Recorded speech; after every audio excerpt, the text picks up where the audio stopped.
Baiklah, Assalamualaikum warahmatullahi wabarakatuh. Selamat bertemu pada mata kuliah pengelolaan limbah agroindustri. Hari ini kita akan membahas tentang konsep pemanfaatan limbah agroindustri atau potensi pemanfaatan limbah agroindustri. Nah, bisa untuk kelompok pangan, ya, kelompok pangan.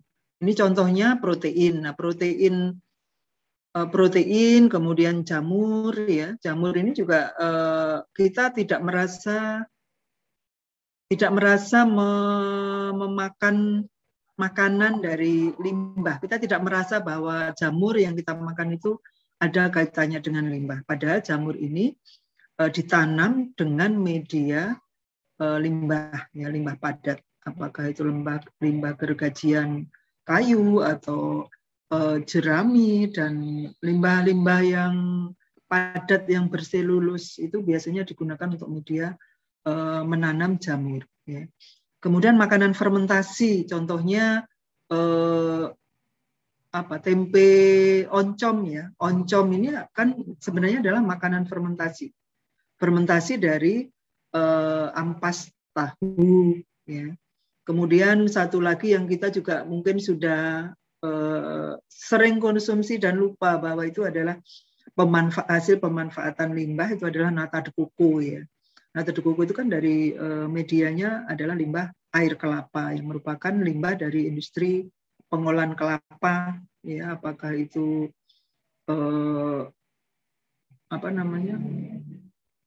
kelapa untuk santan atau kelapa yang digunakan untuk minyak, ya. Nah, itu airnya bisa ditampung dan digunakan untuk difermentasi menjadi nata de coco. Ya. Nah, banyaklah contoh lain, ya. Tapi kadang-kadang kita karena sudah terbiasa gitu, jadi tidak merasa bahwa itu dari limbah. Kemudian berikutnya selain pangan juga pakan. Nah, ini yang paling banyak juga. Nah, limbah yang digunakan sebagai pakan ini bisa dilakukan secara langsung. Jadi biasanya yang sisa-sisa jerami, kemudian batang jagung, ya, daun-daun dan batang jagung itu biasanya digunakan sebagai pakan secara langsung. Artinya tidak diproses terlebih dahulu. Ya. Kemudian kalau diproses terlebih dahulu atau difermentasi, ini sering disebut dengan silase. Ya. Silase ini membuat nilai cernaknya menjadi lebih tinggi. Ya. Kemudian single cell protein dan seterusnya ini bisa digunakan atau tergolong sebagai pakan. Pakan terutama sebenarnya banyak pakan ternak ruminansia ataupun ternak seperti ayam, ikan itu bisa. Jadi dan ini juga termasuk pemanfaatan limbah yang belum banyak dikembangkan di THP. Saya juga sangat ingin nanti ada yang mengembangkan produksi pakan dengan memanfaatkan limbah yang ada di Lampung. Salah satu contohnya adalah sebenarnya ampas kelapa, ya. Itu kan bagus, proteinnya tinggi, ya. Nah, itu bagaimana caranya supaya bisa menjadi pakan yang baik, tidak berjamur, karena bahaya juga kalau tidak diproses dengan baik, maka bisa berjamur yang menyebabkan keracunan, ya, yang keracunan asam bongkrek. Nah, ini juga harus hati-hati kalau mau memanfaatkan itu. Ya. Kemudian pakan, kemudian pupuk. Nah, tadi pupuk sudah saya singgung-singgung di pabrik gula itu sudah ada pengomposan tadi dari bagas dicampur dengan blotong, dengan campur lagi dengan abu, ya, sekam abu hasil pembakaran bagas. Nah, ini sudah ini kan, dan juga di beberapa pabrik, nanti di pabrik salah satunya pabrik Great Giant Food, ya, GGF atau yang dulu GGPC itu juga sudah menyusul Gunung Madu. Kalau Gunung Madu itu di tahun 2000 sekian. Itu sudah, saya 2006 sampai 2008 itu ikut kerjasama penelitian dengan bagian risetnya GMP, dan GGF itu menyusul belum lama, ya, di 2000 berapa, ya, di atas 2010 lah, ya. Mereka juga melakukan pengomposan, dan kompos ini dikembalikan lagi ke lahan karena bisa memperbaiki kondisi tanah yang lahan untuk budidaya tebu atau budidaya nanas di industri masing-masing. Bisa langsung, bisa dikomposkan dulu, bisa selat sisa fermentasi atau sisa penanganan limbah ini juga bisa dilakukan atau digunakan sebagai pupuk, tetapi akan lebih baik jika dikomposkan terlebih dahulu. Nah, ini kemarin juga belum lama ada mahasiswa yang meneliti juga memanfaatkan selat dari digester anaerobik yang ada di desa, ya, yang berbahan baku kotoran sapi. Nah, itu dijadikan kompos dan hasilnya bagus, gitu ya. Hasilnya bagus dan bisa dijual, ya. Bisa dijual atau digunakan oleh pelaku usaha itu sendiri, ya. Tapi kalau jumlahnya banyak tentu bisa menghasilkan kompos yang bisa dijual tadi. Dan dicoba dihitung secara finansial ternyata juga layak, ya, karena ya limbah, kalau limbah itu kan berarti bahan bakunya nyaris tidak beli, ya. Itu jadi kalau produknya bisa dijual maka itu pasti ada nilai tambahnya. Oke, berikutnya selain pangan, pakan, dan pupuk juga bisa digunakan sebagai sumber energi. Ya. Sumber energi dalam hal ini bisa berupa gas bio, ya, gas bio atau yang sebenarnya punya nilai bakar adalah metan. Kemudian tadi alkohol atau etanol itu juga bisa sebagai sumber energi atau bahan bakar biofuel, ya, biofuel. Briket, kemudian bisa pembakaran langsung. Tadi beberapa contoh sudah, kalau yang apa namanya, tadi bagas itu hanya dipres saja untuk mengurangi kadar air, kemudian langsung dimasukkan ke tungku pembakaran. Nah, ini yang dilakukan secara langsung, tetapi juga bisa tadi untuk limbah-limbah cair biasanya yang digunakan untuk gas bio atau semi padat seperti kotoran sapi tadi bisa untuk gas bio. Kemudian tadi yang selulus itu bisa diurai menjadi alkohol, tetapi ini juga masih tantangan teknologinya, teknoekonominya masih cukup tinggi, ya. Kemudian briket ini juga mudah. Kemudian bahan bangunan, tadi board, ya, particle board itu juga bisa digunakan atau bisa dihasilkan dari pemanfaatan limbah, terutama limbah-limbah lignoselulus, ya. Kemudian pulp, nah, tadi juga sudah saya jelaskan, kertas ini sebenarnya seperti bagas tadi bisa, ya, atau bahan pengisi atau karton. Kemudian selain itu juga bisa dimanfaatkan untuk bahan-bahan kimia berupa asam organik, alkohol, pigmen atau flavor, ya. Pernah ada bimbingan waktu itu S2 yang mengisolasi pigmen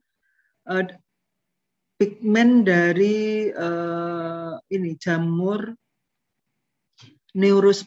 Neurospora sitopila atau jamur yang biasa digunakan untuk membuat oncom, ya. Oncom itu kan bahan bakunya ampas tahu, ya. Nah, kemudian dicoba bukan hanya dimakan oncomnya, tetapi dicoba dimanfaatkan pigmen oncom ini kan warnanya apa, merah orange, gitu, ya. Nah, tapi ternyata juga stabilitas warnanya itu juga masih perlu diperbaiki, gitu, ya. Kalau ini cenderung akan menjadi lebih pucat, jadi mudah berubah, kira-kira seperti itu.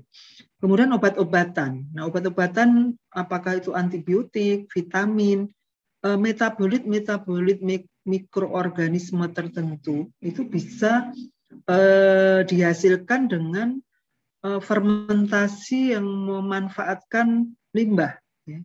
Rata-rata itu biasanya limbah-limbah yang bekatul, gitu, ya, yang model-model seperti itu, atau ya sumber-sumber N, ya, yang banyak mengandung N, itu juga bisa digunakan untuk fermentasi ini, ya. Jadi fermentasi metabolit, antibiotik, vitamin, dan seterusnya. Nah, ini juga belum banyak dikembangkan di THP. Jadi yang sudah banyak itu adalah pupuk, kompos, kemudian sumber energi nih yang bimbingan Pak Udin banyak, ya. ke alkohol kita udah banyak. Kemudian kertas ini Bu Sri ya, Bu Sri Hidayati ini juga banyak mengembangkan pemanfaatan limbah untuk pulp ya, untuk pulp atau kertas. Nah, tapi untuk pakan, untuk bahan kimia dan obat-obatan ini belum banyak, dan juga bahan bangunan ya. Nah, ini belum banyak dikembangkan, padahal dari sisi pemanfaatan limbah itu masih masuk ke dalam lingkup keilmuan kita, THP. Oke, berikutnya, nah ini berdasarkan pemahaman tadi, berikutnya silahkan kalian nanti secara berkelompok melatih ya. Kalau kita latihan studi kasus itu tentu akan lebih meresap ya, akan lebih melekat ya ingatannya dibanding hanya menghafal atau mendengarkan saja.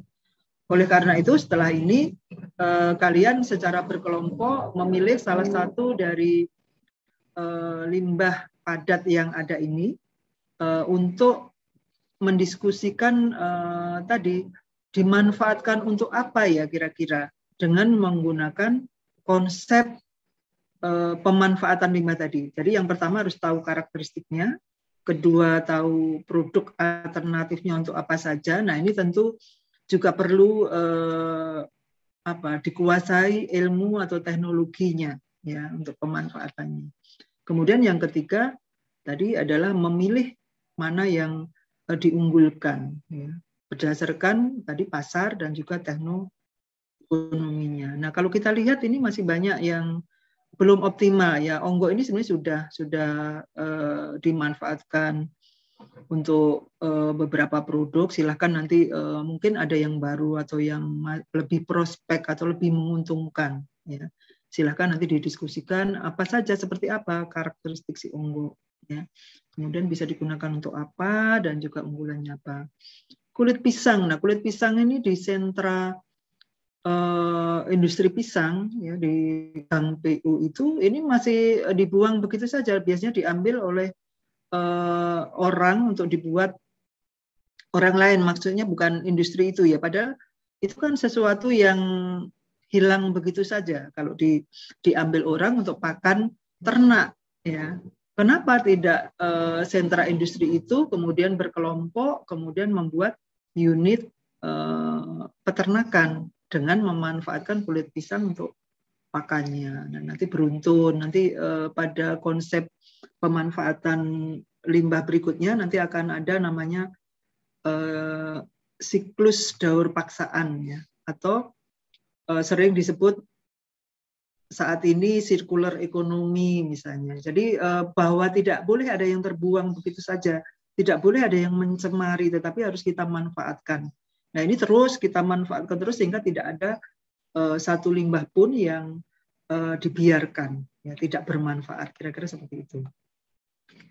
Kemudian berikutnya ini juga limbah cair tahu. Nah ini limbah cair tahu ini di sentra industri tahu tempe yang di belakang Koga itu hampir semua satu kampung itu merupakan industri tahu tempe, dan itu limbahnya hanya dibuang begitu saja, dialirkan ke sungai. Nah sungai itu kan kemudian menjadi tercemar ya, tercemar, dan ini jangka panjangnya jelas tidak baik karena nanti biota airnya mati ya, banyak yang punah dan seterusnya. Nah ini juga masih sangat potensi untuk dimanfaatkan. Nah untuk apa?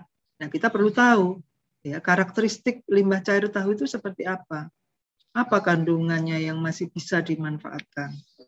Nah ini silahkan nanti didiskusikan. Kemudian kulit udang atau kepiting ini yang sering kita kenal mengandung salah satunya dengan menggunakan reaksi-reaksi kimia bisa menghasilkan apa? Chitosan.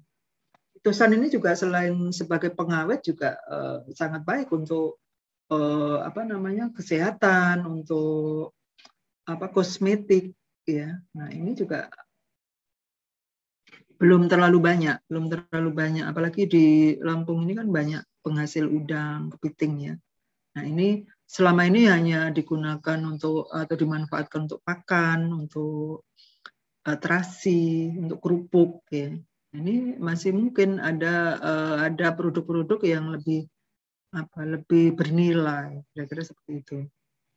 Kemudian tandan kosong kelapa sawit. Nah, ini di industri-industri kelapa sawit ini juga termasuk yang ligninnya tinggi ya. Selama ini hanya untuk bahan penguruk dan seterusnya. Kemudian sabut kelapa, limbah cair industri karet. Nah, ini kalau kalian searching, mungkin ini sudah banyak kakak-kakak kelas kalian yang memanfaatkan limbah cair industri karet. Ini di payung penelitian saya sudah cukup banyak yang meneliti ini. Digunakan salah satunya adalah untuk media pertumbuhan mikroalga. Ya, mikroalga ini merupakan jenis alga yang sangat tinggi kandungan lemak. Jadi bisa untuk biofuel karena kandungan lemaknya tinggi. Ada juga yang kandungan proteinnya tinggi sebagai sumber N. Jadi bisa digunakan untuk pakan atau tadi untuk biofuel. Sementara hanya menggunakan media limbah cair industri karet. Kenapa? Karena limbah cair industri karet itu masih mengandung nitrogen meskipun sudah diolah, itu mengandung nitrogen dan juga fosfor yang tinggi. Dan itu kalau terbuang itu bisa menyebabkan yang namanya eutrofikasi atau peledakan ganggang. Nah, kenapa tidak kita manfaatkan saja untuk media pertumbuhan ganggang tadi, sehingga kita dapatkan ganggangnya dan kita bisa menurunkan tingkat cemaran dari limbahnya. Nah, ini sudah beberapa penelitian, hanya saja belum sampai ke skala pilot ya. Kalau nanti ada yang tertarik ke sana, ini PTB sudah sangat welcome ya, artinya sangat terbuka. Jikalau memang secara ekonomi tadi menguntungkan, itu akan mereka akan sangat mendukung itu. Nah, ini barangkali di akhir pertemuan ini saya beri PR untuk diskusi konsep pemanfaatan limbah yang diterapkan untuk beberapa jenis limbah yang saya coba jadikan sebagai kasus. Ya. Demikian barangkali untuk tatap muka kali ini nanti akan dilanjutkan dengan konsep pemanfaatan limbah yang lain, yaitu pola produksi dalam daur paksaan. Demikian, terima kasih. Saya akhiri. Wassalamualaikum warahmatullahi wabarakatuh.